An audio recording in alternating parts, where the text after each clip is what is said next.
couple of weeks now that have drawn crowds of average of 37 over 4 years. And that's good for Winston-Salem on a 5:30 in the afternoon time period. Tonight, we're happy you're here. There's 6, 7, 8 of us. I know one more son. And you count two. Well, I bet she's coming. Oh, good. Well, my wife said she was coming too, and I don't see her coming in a little bit. But we'll have some more that'll join us, Stephen. Stephen is professor of criminology at Wake Forest. He has been at Greensboro College. Mm-hmm.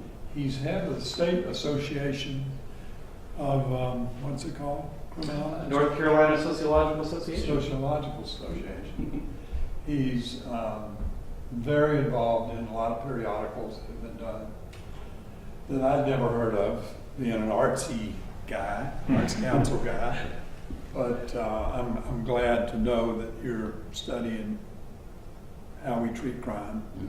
Lisa Blee and her students have done this particular program, conversations about the history of this whole criminology, crime in North Carolina series that we've been working with. And she's not here tonight. I'd like to introduce her when she comes in, if she does come in. Stephen, you know her. Very well. You work with you? Yes, I work with her carefully on the exhibit. She is in charge of our exhibits and programs committee here at the museum. I just started 1st of December, so Clark's been here for 140 years, and a lot has been here 3 years. And Mike is chairman of our board, Mike Wakeford, who's a history professor at the School of the Arts. So, Steve, we're so glad you're here. Thanks for coming. Thank you for the introduction, Bill. Very good. Yeah, a small, intimate sort of setting, and I basically want to share with you a more critical sort of orientation toward the crime problem. And so that's, we'll kind of go into greater detail why that's in quotes in terms of understanding that, both I think locally at the state level and even at the national level. And I think I mentioned by way of introduction, having a hand in Professor Blee's exhibit was really, I think, a very important experience. And you'll see at the end of my talk, she and I share a lot in common. She's a public historian. I identify as a public sociologist. And so some very logical overlap there. Don't want to say too much about that, lest I steal my thunder. So without further ado, one note of thanks, again, for the introduction and to New Winston Museum as a whole. Alana's been great in terms of getting the word out and helping me coordinate some of the technology, which seems to be cooperating very nicely here this afternoon. And then a student at Wake Forest, Madeline Coffey, who I believe is interning with the New Winston Museum, kind of happenstance, but really cool, how we sort of made a connection. She came in to recruit in my white-collar crime class, and she was recruiting for Teach for America. And so it was very happenstance. Sociology is very well represented in the TFA ranks, certainly at Wake Forest. And so the conversation kind of grew from there. And I believe firmly in kind of getting the word out and talking with folks just on a real basic level about crime and its control, and in particular white-collar crime. So again, thank you very much for the invitation. As professors sometimes do, we give quizzes. This one's it's an ungraded opportunity, so you don't have to drop the class tonight. 4 items. We're going to keep it really simple, and then I'll step back from those to kind of set the stage for some of the issues that I'll be attending to relative to the Piedmont and beyond. So, have you brushed your teeth in the last few days? Have you or your family eaten donuts? Do you or your family eat oatmeal or oatmeal bars? Do you watch cable television or use the internet at home? Now, I won't put anybody on the spot here in terms of oral hygiene habits, but I'm guessing that there'll probably be hands for at least 2 in terms of answering affirmative for this set of 4. Okay. There's an important step back from this in terms of this is an exercise I actually do in my white-collar crime class, and I'll come back to that in just a second in terms of kind of encapsulating these 4 items. Teeth brushing, oral hygiene. This would involve the Celanese Corporation, and they operated a filaments plant in Shelby, North Carolina. And due to soil, groundwater contamination from the plant's activities, North Carolina Department of Environmental and Natural Resources, the EPA, placed actually Celanese on the national priorities list, which would be some of the most contaminated sites in the United States, and a fairly substantial monetary effort in terms of complying with that regulatory mandate to clean up that particular facility and restore it to its previous state. Okay? Donut eating. Maybe you don't want to confess to that. This involves something a little closer to home, Krispy Kreme donuts, and in 2003, actually, they were brought to account for their practices of reporting earnings and hitting certain quarterly targets with an eye towards sort of maximizing share value, and the Securities and Exchange Commission kind of stepped into that and had them basically sort of rectify those books, which had been misstated with an eye toward profit. That also, if you follow that particular case locally, led to some changes in terms of the leadership at Krispy Kreme as well. So, oatmeal consumption of many varieties. Quaker Oats. Here's the Quaker. Nothing is better for thee than me. Well, maybe not. In the 1940s, Quaker Oats teamed up with Massachusetts Institute of Technology and fed radioactive oats to vulnerable children as part of an experiment to see what the effects were from that exposure to radiation. They settled for roughly, I think, $1.86 million for the individuals that had gone through that. And it was particularly perverse. The kids were thinking they were kind of joining up with sort of a fun go-getting science club and went to Red Sox games and stuff like that. So anyway, it was designed, though, of course, to test then the ravages of radiation in what we typically take as a relatively safe substance. TV and internet usage, a little closer to home, Time Warner Cable. A lot of us maybe have worked with Time Warner, I think second to Comcast, but anyway, Time Warner also had misstated some earnings and settled with the Federal Trade Commission, the Securities and Exchange Commission, something on the order of $300 million. This playing out, I believe, in the 1980s. But again, rather large dollar value for kind of misrepresenting essentially how they were sort of doing business in that sense. Okay.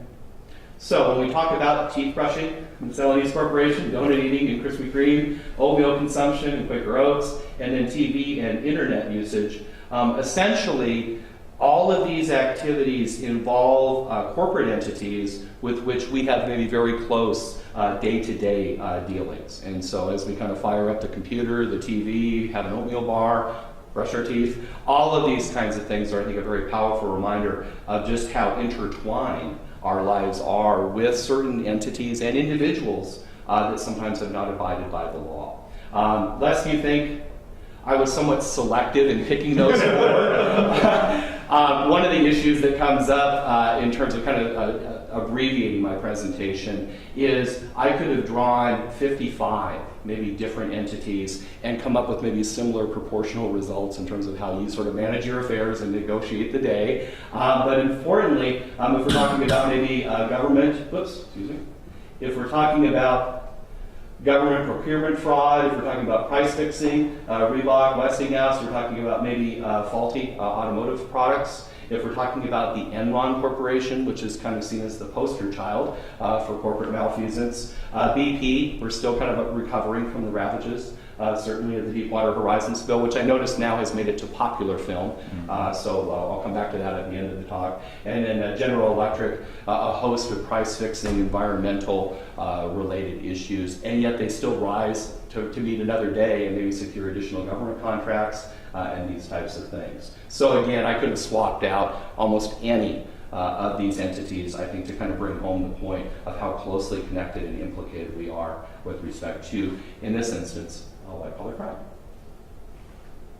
So for today's topic, what I wanted to do was basically look at how this plays out in the Piedmont, kind of given the focus of New Winston Museum and sort of an aerial, as well as kind of a more contemporary, kind of historical perspective on this. Basically what we'll do is look at two white-collar crime cases here in the Piedmont, tied in with the release from Stigma to Acceptance, the exhibit that I had benefit of working with Professor Lisa Lee on, sort of at its outset and then kind of checking in periodically on its development. We'll look at some of the punishing and sanctioning related issues to white-collar crime versus common crime. We hope to move forward in terms of our coverage and sort of maybe learn some of these lessons from the past as well as maybe the present context. And then also, I think very importantly, establishing a dialogue as part of that moving forward process. And so how do we kind of bring it into regular everyday conversation and maybe seek redress and again, move forward in a productive fashion. What I wanted to do to briefly set the stage, because not everyone is well versed in terms of the study of crime and its control, is to go back actually to the professor who coined the term white collar crime, Edwin Sutherland. And so Sutherland was actually at Indiana University, where I actually earned my PhD. No, we didn't overlap. He coined the term in 1939. Yes, you look pretty good for that age, see? Anyway, Sutherland, of course, coined the term, brought it under the sort of the auspices of the academy. White collar crime had been going on for centuries, okay? And so to kind of bring it into focus in 1939, we can certainly complain about the delayed reaction to white-collar crime in the academy and otherwise, but really he kind of set the stage in terms of moving forward and thinking about this as part of the criminological enterprise. Bottom line is criminologists essentially approach crime and its control from a scientific standpoint, okay? Well, Sutherland's definition, then coining the term in 1939, Sutherland's definition is essentially white-collar crime is a crime committed by a person of respectability and high social status in the course of his legitimate occupation. Okay?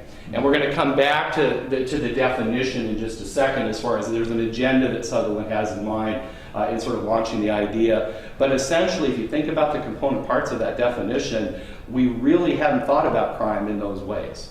And so again, a crime committed by a person of respectability and high social status in the course of his legitimate occupation. We don't usually think about crime in those terms. Part of what we'll come back to in terms of the crime problem, in terms of how we attend to that. So first and foremost, in 1939, the dominant thinking of the day within sociology and within criminology was what we call the social disorganization perspective, and it essentially had to do with only the poor engaging in criminal behavior. And so it's kind of a classic case of sort of a negative case, in which if I can show maybe a highly educated, well-positioned individual that essentially engages in injurious conduct, then clearly poverty can't be the necessary and sufficient cause of criminal behavior. So one prong of the attack then in the 1930s is kind of bucking a trend in terms of how we thought about criminals, which we still kind of think about them that way today. And so redressing and sort of filling in that blind spot was critical. Secondly, to reform the efforts of criminology. Prior to this presidential address to the American Sociological Association, we were not attending this. We were playing favorites.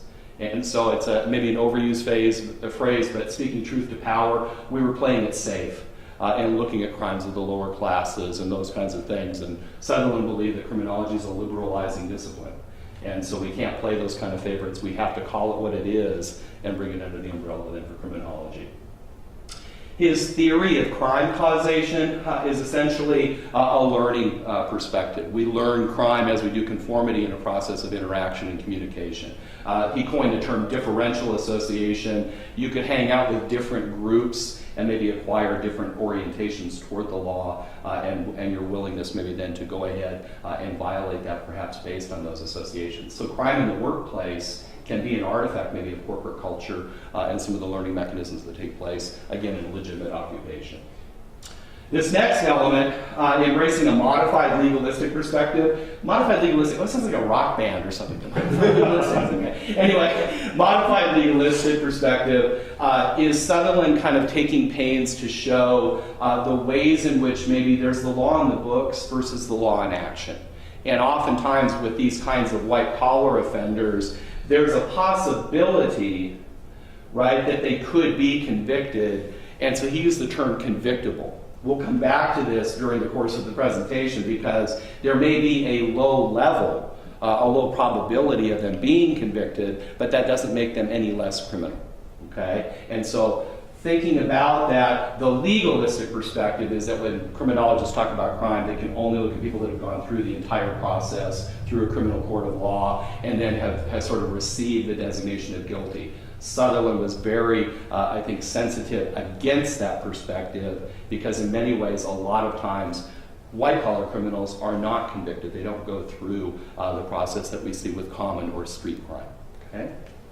To kind of further amplify that theme, it sounds kind of intimidating, kind of a sanctioning grid, but essentially it lays out the ways in which we think about the crime problem, reacting to crime, and then some of the types of law that we can use to move against different forms of wrongdoing. Okay?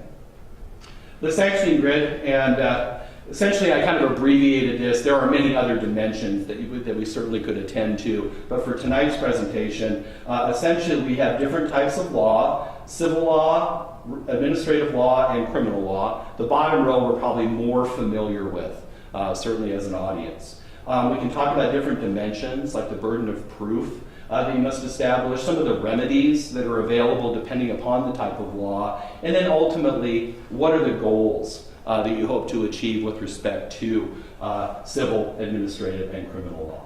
As far as the burden of proof for civil law, sometimes referred to as tort or private actions, for that burden of proof, it's simply the preponderance of evidence. That's a fancy term for more likely than not, in terms of establishing whether or not the corporate entity, the individual, was responsible for the harm or the injury that occurred. Okay? As far as the remedies, perhaps we've heard about some of this: injunctions, fines, compensatory and punitive damages. Near the end of my talk, I'm going to come back to some ways in which we find the state of sort of the legal terrain here in Winston-Salem and in North Carolina reflecting some of those compensatory punitive damages. As the names imply, compensatory damages are to kind of compensate and offset maybe physical or financial injuries that you suffer. Punitive is designed to punish and maybe go above and beyond maybe that kind of break-even point for those physical or fiscal injuries. Lastly, the goals for the civil law are essentially restitution and compensation, restoring individuals, compensating them for those losses. The middle row, administrative or regulatory law, basically the burden of proof is simply making the administrative determination. Regulatory agencies wield a tremendous amount of power based on their enabling legislation. I'll come back to some of these regulatory bodies when we look at these case studies. But essentially, when you talk about the Securities and Exchange Commission, the Environmental Protection Agency, they can make the rules, promulgate statutes, enforce those, and essentially adjudicate and punish kind of all within house. And so they are somewhat controversial in that sense, and they represent a distinct response to a lot of these white-collar offenses. The remedies that are available would be the closure, perhaps, of the entity, injunctions to change different activities, disbarment, perhaps, in terms of your ability to practice and appear before those regulatory agencies, and then the fines, which can maybe add into the hundreds of millions of dollars, and we'll come back to that with some of the case studies that I'm going to present for you here this evening. Fundamentally, though, regulatory agencies are after compliance. All else kind of represents failure if they have to kind of bring out the big guns blazing. They just kind of hope to bring the entities under their jurisdiction into some measure of compliance with their rules administratively specified. The last row probably goes without saying, but the criminal law enjoys the most stringent burden of proof. So beyond a reasonable doubt in terms of the actions in question to be able to apportion that criminal liability. The remedies, again, will come back to incarceration as part of the exhibit and my take in terms of white-collar crime versus street crime. In addition, probation, restitution, and fines can also be part of the criminal sanction.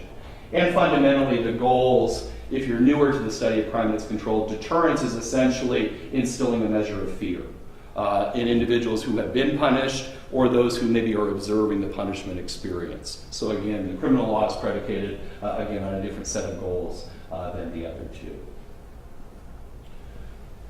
What we can look to here is the possibility that I selected the poster child for the Greed is Good decade of the 1980s. This is Mr. Michael Milken, hailed as the junk bond king. This is sort of at the start of his criminal activities, perhaps, when he was living large and earning lots and lots of money, but some would say ill-gotten gain. Okay? okay? Michael Milken went through, if I can flip back, he went through all these three types of law, and double jeopardy doesn't attach. So the SEC sent him packing. He's no longer allowed to deal in the securities markets, okay? He was made to pay back rather hefty civil fines and sort of repair the damages that were done. He actually ended up essentially bankrupting his own firm. Drexel, Burnham, Lambert was the investment firm that was supposed to kind of oversee him, and so he kind of took down the whole show. And then, of course, criminally, he's maybe in some ways exceptional as far as netting a period of incarceration, as well as many millions of dollars in criminal fines. We refer to that affectionately when they bring all three to bear as piling on, okay? Yes, and so Milken, to kind of single him out in any one case, maybe for any one entity, a corporation or an individual, you can in some ways go ahead and pursue all three of those remedies, okay? It's not all that common, but one avenue of law doesn't maybe foreclose the other two, and so again, sometimes you can see all three being brought to bear. We might look at it this way, that maybe the ravages of engaging in white-collar crime bring on baldness. And maybe that's me, way back when. I won't say what year. Yes, but maybe studying white-collar crime also brings it on. Okay, this is on tape. There's the hair loss. Okay, very good. Very good. Maybe by Q&A we'll come back to a very interesting... I think he might have had cancer too, didn't he? He did, and he actually, a compassionate release, he came out earlier, I think, than expected to a halfway house. So there was some bending, maybe of the full weight of the criminal sanction. If you understand, when people get educational awards, and I've seen this in North Carolina and back in Nebraska, when they're awarded teaching sort of recognition by the Milken Family Foundation, He's still quite fluent. That's him. Yeah, that's him. If you go to their website, let's just say he's rehabilitated his image. He can't replace the hair loss, but he's rehabilitated his image away from that of white-collar criminals. So I don't stand to get that hair back anytime soon. Or that cross-country physique. Okay, very good. Pac-10 championships. I feel old. It's now the Pac-12. Okay. Anyway, there's less, the WSU years. Okay. So, with that in mind, you kind of have a foundation in terms of sort of the sort of routine kind of integration of white-collar crime in our daily lives to kind of lead off the presentation. And you have sort of the requisite foundation for kind of understanding how some of these particular crimes can be addressed, okay? And so to bring this close to home, then in the Piedmont, I think it's important to kind of recognize two cases that perhaps you've heard a lot about, but maybe not. So I kind of go from it more from the standpoint of a lack of awareness in terms of the nuances and the subtleties. We'll bring that back to kind of step back from the two case study approach, okay? The first one, we might dub this East of Eden, North Carolina. This would be the Duke Energy coal ash spill. Okay, and so maybe some of you have heard of that. Duke, of course, is the largest electric power company in the United States. It is a Fortune 250 company, 120 plus billion in assets, a service area that covers 95,000 square miles in the southeast and Midwest, excuse me. Over 7.3 million electricity customers and a little over 28,000 employees make up Duke. And then again, the total profits, 2.7 billion as of 2014. Okay, we'll come back to profitability and size and sort of where that maybe leaves us in comparing with other cases of white collar and corporate crime in particular, and also close to home. So I was kind of selected in terms of these two cases among several. Okay. As far as the coal ash spill itself, again, about 45 miles from the New Winston Museum. The spill dumped approximately 39,000 tons of coal ash into the Dan River in Eden on February 2nd, 2014. It was ranks as the third largest coal ash spill in U.S. history. The bottom of the Dan River was coated with coal ash for 70 miles downstream. And again, there are carcinogenic threats to drinking water and aquatic life.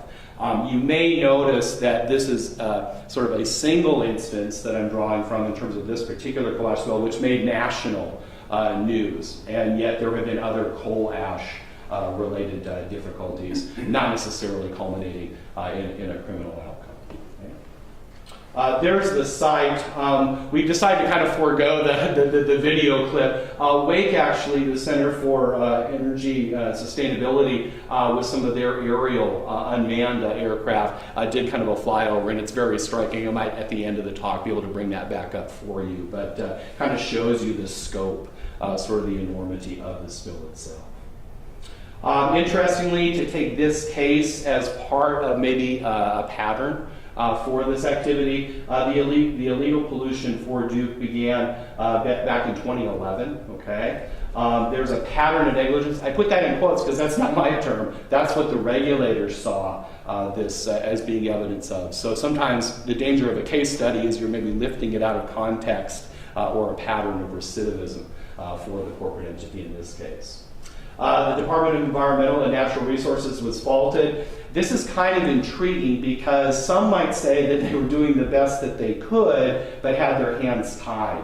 Governor McCrory, who had about 2.5 decades with Duke Energy, was kind of cutting them off in terms of maybe their ability to fully and faithfully investigate and discharge their duties with threats of dismissal and reprisals if they actually moved in this direction. So Diener kind of fell on harder times. It remains to be seen under now Governor Cooper if things are going to change. But you probably noticed as part of the going out the door special session, his ability to maybe appoint and sort of replenish in terms of personnel and resources may be limited, but the courts are going to be weighing in on that, I think, in terms of some of those challenges that to his governor-related responsibilities and privileges. Duke did plead guilty to 9 counts, misdemeanor violations of the Clean Water Act, and so that raises it to a federal level. And we're going to come back to this because I don't want to single out just state regulatory agencies, and when it comes to white-collar crime, there's a very important role, I think, played by the federal agencies, some of which I mentioned kind of at the outset, the Securities and Exchange Commission, EPA, and here the EPA, of course, that had them pleading guilty to those 9 counts. Duke Energy was ordered to pay $102 million in fines and restitution. I believe that's the largest fine levied in North Carolina history by the EPA, so it also stands as somewhat extraordinary. But in comparison to their earnings, it's like a toothpick. Yeah, that other slide, yeah. Which it raises an interesting point. We might come back to this by way of dialogue in terms of kind of a proportionality of the penalty relative to maybe sort of the wherewithal. Absolutely. And with white-collar crime, it also gets kind of strange in terms of kind of taking a peek behind the curtain, how much can they pay? And we don't maybe have that conversation when we talk about common or street crime in terms of kind of weighing in and sort of looking to sort of them as the victim, even though they've been the offender, how much can they sort of afford to pay back for those damages. Also at the state level, North Carolina levied a $6.6 million fine as well. So again, kind of going back to that double jeopardy theme, you can also operate at different levels of government, federal and state, and not necessarily kind of run roughshod over sort of protections for the defendant in this case, that being Duke Energy. Whoops. One thing I would add to this, some of you may have followed this, I believe a Scandinavian country, its investment fund, retirement pension fund, was actually very much tied to Duke Energy. And I think the fund is something on the order of $900 billion, but they pulled out $500 million in terms of an investment that was tied to Duke, and part of that was related to their fear of becoming embroiled and entangled in the liability that we're seeing on a daily basis. Maybe the Duke is being made to pay, not just for this spill, but for some other disposal practices. So in some ways, the penalty can be realized federal, state, but also maybe kind of an investment sort of boycott as part of that as well. Cool. Well, let's find our way to the pyramids of North Carolina. You didn't know there were pyramids in North Carolina? Okay, here we go. To kind of set that stage, here's a new resident of North Carolina within just the past couple of years. Registration number, release date of 2139. Any guesses? That's Bernie smiling in better times. Yes, before I think the confession and the FBI came calling. So, yes, it'll be released in 2139. And quick to point out, he pled. He didn't plead bargain, so he got about 150 years for about a $65 billion Ponzi scheme. Yeah. So keep that figure in mind because we're going to come back to some comparisons with costs. Might be happy he's in prison. Yeah. Well, and interesting to roll him up, if you understand his particular role in the scheme, he was actually an advisor to the Securities and Exchange Commission, and he was the 3-time head of one of the exchanges, the NASDAQ. Yeah. And so, yeah, it was a pretty far-flung conspiracy, and I always tell my students in the white-collar crime class, what's kind of chilling about that scheme is, had the subprime mortgage market meltdown not occurred, he might still be plying his trade as far as this Ponzi scheme. Yeah, so something to kind of keep in mind, but to also show, I think a lot of folks, not just my students, but just kind of the general public, they're pretty well aware I think of this guy named Bernie Madoff, and so it kind of situates things. And yeah, he's up the road at the Butner Correctional Facility. I don't know if he's taking visitors, but there you have it. We'll take a visit. And he may not be smiling anymore at Butner. Okay. Okay, so the Pyramids scheme of North Carolina, this would be just up the road in Lexington, North Carolina, and the scheme was referred to as Zeek Rewards, Rex Ventures. It goes by different names. Their tagline, save money, make money. Yeah, or lose a fortune. But if you think about this, how many of you are familiar with the Zeek Rewards case? Couple of hands are going up there. Yeah, and this case, not quite as similar to the Duke Energy coal ash spill, but it kind of changes, depending upon the day of the week in terms of some of the updates that we're hearing about with respect to this case. So I'll do my best to kind of bracket where things are now, but recognizing they could change tomorrow in terms of they brought in a special master to kind of figure out who gets what kind of money. And typically in these schemes, you get maybe pennies on the dollar back from what it is you put into a Ponzi scheme, such as we saw with Bernie Madoff. So, Zeek Rewards. It's an online investment opportunity. Put that in quotes, okay? So make of that what you will. It's an opportunity, but it involved 2.2 million individuals. The customers numbering close to 250,000 in the U.S., 47,000 in North Carolina. So kind of to bring that back, and its base of operations would have been in, of all places, Lexington, right? They were promising investors returns of 125% over the 90 days period, 500% annually. There's a phrase, if it sounds too good to be true, okay, yes, so. And 2 million people. When the pyramid collapsed fairly recently, in the last couple of years, this, of course, would be individuals outside of the Zeekler.com, that kind of their physical base of operations, even though a lot of it's internet-based. And as a criminologist, there are some chilling trends, I think, in terms of applying fraud, making use of the internet. People tend to kind of buy in and see it as legitimate just because maybe it's out there on the internet. Right? So the pyramid collapses, as pyramids are wont to do, right? They're unsustainable in terms of bringing in all those new investors. The pyramid scheme, here we see law enforcement, forensics, and finding the fraudsters, and funds. One thing we talk about a lot in my white-collar crime class is typically in common crime cases, you're in search of the criminal.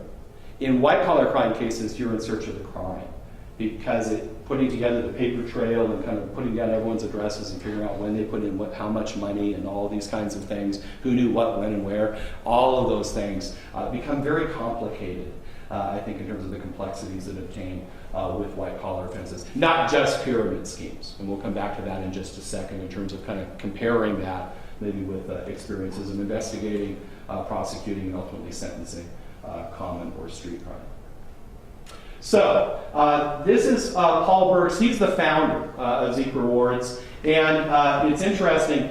Burke's actually came over from, of all things, he was a magician in a nursing home. So he started to maybe do different sleight of hand tricks with respect to this particular operation. Doesn't come in necessarily, as a professional investment advisor, doesn't have legal training, but he surrounded himself with people that did have those kinds of pedigrees. And he almost had kind of a cult following in Lexington. So there's almost an overnight kind of transformation, and there's Paul Burke's, right? And so he kind of had this aura, much as Bernie Madoff did, of kind of a staid, true guy you can trust, right? And that's a hallmark of Ponzi schemes. Well, speaking of which, there's Charles Ponzi. And if you get a chance to read Ponzi Scheme, the true story of a financial legend, I love that subtitle, but it's a wonderful account, and the parallels between Ponzi and Madoff and Burke's are chilling. And so recruiting individuals, maybe getting other banks, investment sort of operations to see you, not as you really are, but because of the profit making, that also is a very much a recurring theme in terms of why the white-collar crimes start, and then how they kind of sustain themselves, maybe for decades, certainly as we saw with Madoff. Okay? Again, classic pyramid and Ponzi scheme. Golly, it's a daily double. Yeah, and so they were promising, of course, some of those high returns on investment, actively getting people to recruit new investors, and again, that kind of instability of the pyramid. And then when questions were being asked, as is classic with the Ponzi scheme, paying new investors, maybe with some of the returns, some of the old money, to kind of hold them at bay. And that aura of stability is so critical with any Ponzi scheme. And Burke's and his co-conspirators were very adept, I think, in cultivating that aura of legitimacy and stability. It was shut down in 2012, as I indicated fairly recently. About 800,000 investors lost money of varying amounts, depending upon how long they were in and what their stake was in the particular scheme. Paul Burke's just recently, within like the last couple of weeks, was convicted of mail-in wire fraud and the conspiracy to commit mail-in wire fraud, as well as tax fraud. His total counts could lead, we'll see, they could lead to a 65-year prison term and fines in excess of $1 million. The question was raised earlier about like Duke's profitability and paying back. I think the estimate is that he took in about 10. And so we'll kind of see how this shakes out. That has to do with fines, and remember restitution and paying people back for money that you've taken. That's also an important kind of takeaway here. Still pending, okay, so keep that in mind. So the sentencing, we'll see how that plays out in the weeks ahead.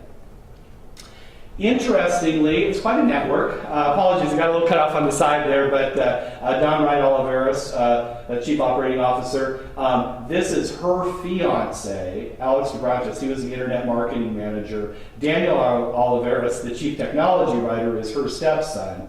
And then this is kind of a friend of the family, Troy Dooley, that was kind of handling some of the marketing in Florida. And if you understand the dynamics with Florida and retirees and pensions and stuff like that, it's not exclusive to Florida, but it did kind of make me think about Madoff.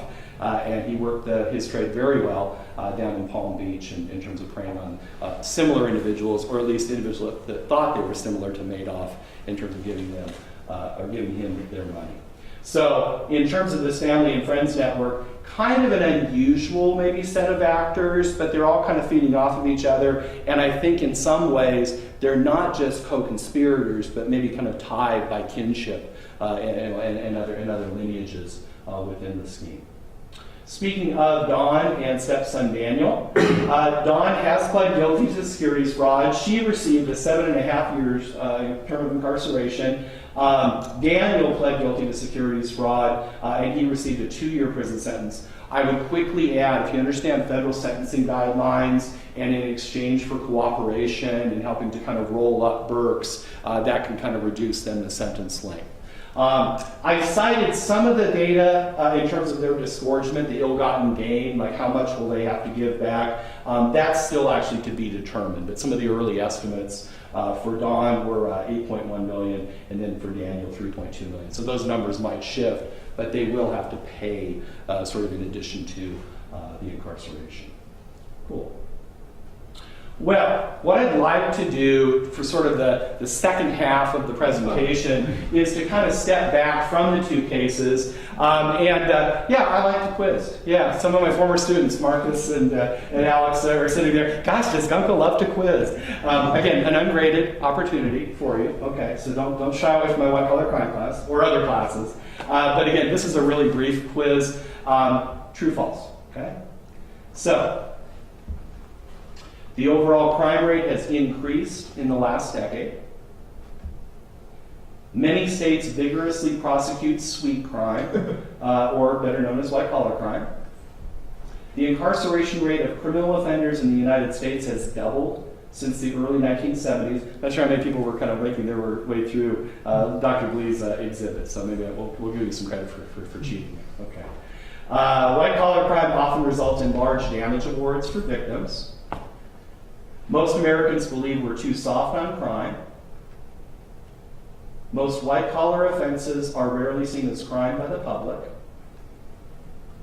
And white-collar crime is far less costly than common crime. Okay? Now, hopefully you got these all right, but if not, let's resolve some of these ambiguities. Okay? Some of these might be guilty of trick questions. That never happens in my classes. Okay. The overall crime rate has increased in the last decade. It's false. Okay? This would be arrest data. The FBI collates policing statistics, and so this would be the national, not North Carolina, this would be the national sort of crime rate, combining both violent as well as property crime. And whoopsie, what we see happening here, interestingly, is coming into 1990, we've seen a rather precipitous decline in the overall crime rate. What's also, I think, intriguing about that is it may not map with our perceptions of the crime problem, and in this case, the common crime or the street crime problem. And we come back to that in just a little bit, but essentially, part of the liability for that would be assumed by the media. And at precisely the time when crime was dropping most dramatically, the media was really ramping up coverage. So it kind of created that mismatch or that skew in terms of what Americans were fearful of, how much crime was out there. And again, the media does, I think, share some of that responsibility for that inaccurate perception. Many states vigorously prosecute sweet crime or white-collar crime. That's false. Which is interesting because when I give sort of a two-case study, I wouldn't want to distort kind of your vision about sweet crime or white-collar crime kind of taken as a whole, in that thinking about the vigor with which the states actually prosecute sweet crime, that would be a relatively recent, even more recent than Sutherland, coining the term, as far as kind of going after, and maybe selectively going after, but a handful. Maybe very notorious, very costly, very damaging forms of white-collar crime. So the states themselves typically do not vigorously prosecute sweet crime or white-collar crime. That's not to say that the federal government does a much better job, but in terms of sort of the steady diet of street crime, maybe drug-related offending, speaking of state and federal kinds of priorities, prosecutors don't find as much benefit perhaps in terms of clearance rates and kind of taking care of these cases, partially because you saw the police officer kind of feverishly taking down the notes. These are complicated cases to put together, and so often powerful people. Yes, there is that, and so their ability to maybe bring in some of the best counsel that money can buy. I think of Jeffrey Skilling with respect to Enron, which I think made the cut early on in the presentation, lest we think I was selective in the cases and the companies that I picked out. But Jeffrey Skilling, along with Ken Lay, hailed as the smartest guys in the room in a similarly titled documentary. Skilling, I think the retainer he paid was $23 million for legal counsel. He got convicted. Okay. So anyway, make of that what you will. Yes, he probably wants a refund. Anyway, but thinking about the ability, most of the time a common criminal will not be able to enlist the support of quality counsel to the tune of $23 million. Cool. How are we doing for time, Alana? Do we have time for the little short clip about the prosecution? Sure. Cool. Alana's going to cue up a clip for us, kind of situating the prosecution of white-collar crime in North Carolina. So we'll see how it works.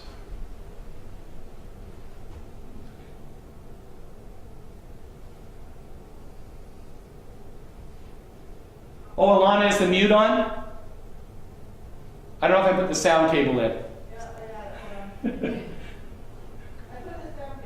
Okay. High tech. Attorney General set aside from North Carolina's share of a national settlement with the 5 major banks over mortgage proprietors. Tammy Smith heads up that unit. She joins us now to talk to us more about this. Good to see you. Thanks very much for joining us, Tammy. Well, I think financial crime is on the rise, of course, across the state of North Carolina, and it's time to do something about it. I think more and more criminals are turning to financial crime because there's less risk, it's less dangerous, and there's often a larger payout. So when the national settlement mortgage came along and our Attorney General was kind enough to involve us in the prosecution effort and to fight this crime, we took advantage of it and started the Financial Crimes Initiative. I read where you then divided your state into 4 categories. You assigned a prosecutor to each category. Following on Maria's question, though, what specifically you're going after? Well, give us an example of the kinds of white-collar crime that you'll be targeting. Sure, we did divide the state into 4 different regions, and we have a regional prosecutor in each of those areas, and they will primarily prosecute financial and economic crime, which includes things like identity theft, embezzlement, mortgage fraud, obtaining property by false pretenses, the general definition of any nonviolent crime that is done for the purpose of financial gain with some deceitful element to it. So what does your gut tell you? Where is the crime? I mean, you say you're not going after banks. Who are you targeting specifically? So we're targeting those individuals that are attacking our citizens through the internet, through financial fraud schemes.